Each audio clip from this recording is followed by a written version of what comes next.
প্রিয় বন্ধুরা, কে কেমন আছেন? আসলেই দেশ যদি দুর্নীতি মুক্ত হয় তাহলে দেশের অবস্থা হবে এরকম। এটা একটা হসপিটাল। হ্যাঁ, এই হসপিটালে আমি আমার নাকের একটু সমস্যা, এই জন্য আসছি। এ ভাইয়া, এটা কি সরকারি হসপিটাল? আরে এটা কি কোনো কথা নাকি? একটা সরকারি হসপিটাল এরকম হয় কেমনে? হ্যাঁ ব্রাদার, হ্যাঁ ভাই, একটা সরকারি হসপিটাল এত সুন্দর হয় কেমনে? এটা সুন্দর বলতে মারাত্মক সুন্দর। আর চিকিৎসা ব্যবস্থা যদি আপনি দেখেন, হ্যাঁ, অবাক হয়ে যাবেন। আসেন দেখাই আপনাকে। চলেন। প্রিয় বন্ধুরা, আমার নাকের একটু সমস্যা, আমি একটু ডাক্তার দেখাবো এখানে। যা শুধু পার্থক্যটা দেখাই, একটা দেশ যদি দুর্নীতি মুক্ত হয় তাহলে সেই দেশের চিকিৎসা ব্যবস্থা, এটা বাহির থেকেই দেখেন কেমন, এটা ভিতরে সেবা কেমন হবে। হ্যাঁ, কি অনেক সুন্দর, অনেক সুন্দর, অনেক সুন্দর।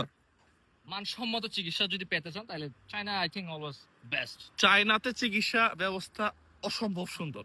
হ্যাঁ, জাস্ট কি বলবো আর। Thank you so much. আসলেই আমরাও আশা করি যে আমাদের দেশ এরকম না হোক, মানে একটু হইলেও চিকিৎসা ব্যবস্থাটা উন্নতি হোক। হ্যাঁ, অবস্থাটা দেখেন, এখানে আসলেই তো রোগী সুস্থ হয়ে যাবে। অবশ্যই। হ্যাঁ? তাছাড়া এদের যেটা খরচ হ্যাঁ। affordable। অ্যাফোর্ডেবল। হ্যাঁ, এবং এদের ইন্স্যুরেন্স আছে। চাইনা নাগরিক যারা আর কি, তাদের তো চিকিৎসার খরচ খুব একটা লাগে না। ওরা তো ওই যে পার মান্থ Insurance অনুযায়ী একটা গিয়া থাকে সেক্ষেত্রে হ্যাঁ, যে ইন্স্যুরেন্সটা দেয় ওই অনুযায়ী তারা ট্রিটমেন্টটা করে। যাই হোক, স্বপ্ন দেখি আমাদের দেশটা এরকম হোক। হ্যাঁ, থ্যাংক ইউ। এই যে আমরা ভিতরে ঢুকতেছি এখন, আপনাদেরকে একটু ভিতরটাও দেখাই। এগুলা দেখলে কি হয় জানেন, জেলাসি হয় ভিতরে। খারাপ লাগে যে আমার দেশ তো এরকম হইতে পারতো, আমার দেশ কেন এরকম না। এই যে দেখেন, একটা সরকারি হসপিটালে কিভাবে চেকিং করে নিয়ে যাচ্ছে ওদের, সবকিছু মিলে।